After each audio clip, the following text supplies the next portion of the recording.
ہاں۔ بولا پھر تمہاری اور اس کی جنگ کا کیا حال ہوتا ہے؟ میں نے کہا لڑائی ڈول کی طرح ہے، کبھی وہ ہم سے میدان جنگ جیت لیتے ہیں اور کبھی ہم ان سے جیت لیتے ہیں۔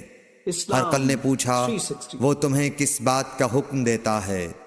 میں نے کہا وہ کہتا ہے کہ صرف ایک اللہ ہی کی عبادت کرو، اس کا کسی کو شریک نہ بناؤ، اور اپنے باپ دادا کی شرک کی باتیں چھوڑ دو، اور ہمیں نماز پڑھنے، سچ بولنے، پرہیزگاری اور صلہ رحمی کا حکم دیتا ہے۔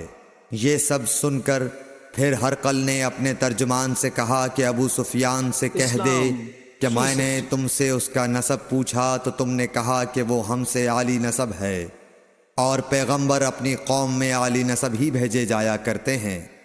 میں نے تم سے پوچھا کہ دعویٰ نبوت کی یہ بات تمہارے اندر اس سے پہلے کسی اور نے بھی کہی تھی؟ تو تم نے جواب دیا کہ نہیں۔ تب میں نے اپنے دل میں کہا کہ اگر یہ بات اس سے پہلے کسی اور نے کہی ہوتی تو میں سمجھتا کہ اس شخص نے بھی اسی بات کی تقلید کی ہے جو پہلے کہی جا چکی ہے۔ میں نے تم سے پوچھا کہ اس کے بڑوں میں کوئی بادشاہ بھی گزرا ہے تو تم نے کہا کہ نہیں۔ تو میں نے دل میں کہا کہ ان کے بزرگوں میں سے کوئی بادشاہ ہوا ہوگا تو کہہ دوں گا کہ وہ شخص اس بہانے اپنے آباء و اجداد کی بادشاہت اور ان کا ملک دوبارہ حاصل کرنا چاہتا ہے۔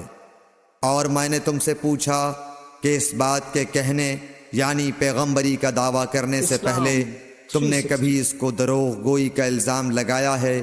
تم نے کہا کہ نہیں۔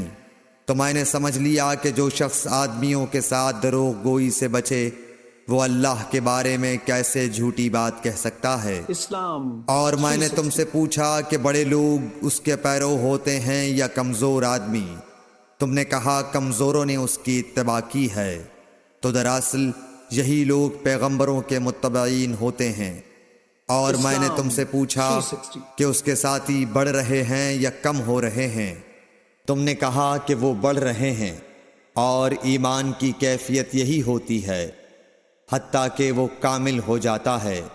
اور میں نے تم سے پوچھا کہ آیا کوئی شخص اس کے دین سے ناخوش ہو کر مرتد بھی ہو جاتا ہے؟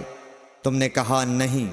تو ایمان کی خاصیت بھی یہی ہے، جن کے دلوں میں اس کی مسرت رچ بس جائے وہ اس سے لوٹا نہیں کرتے۔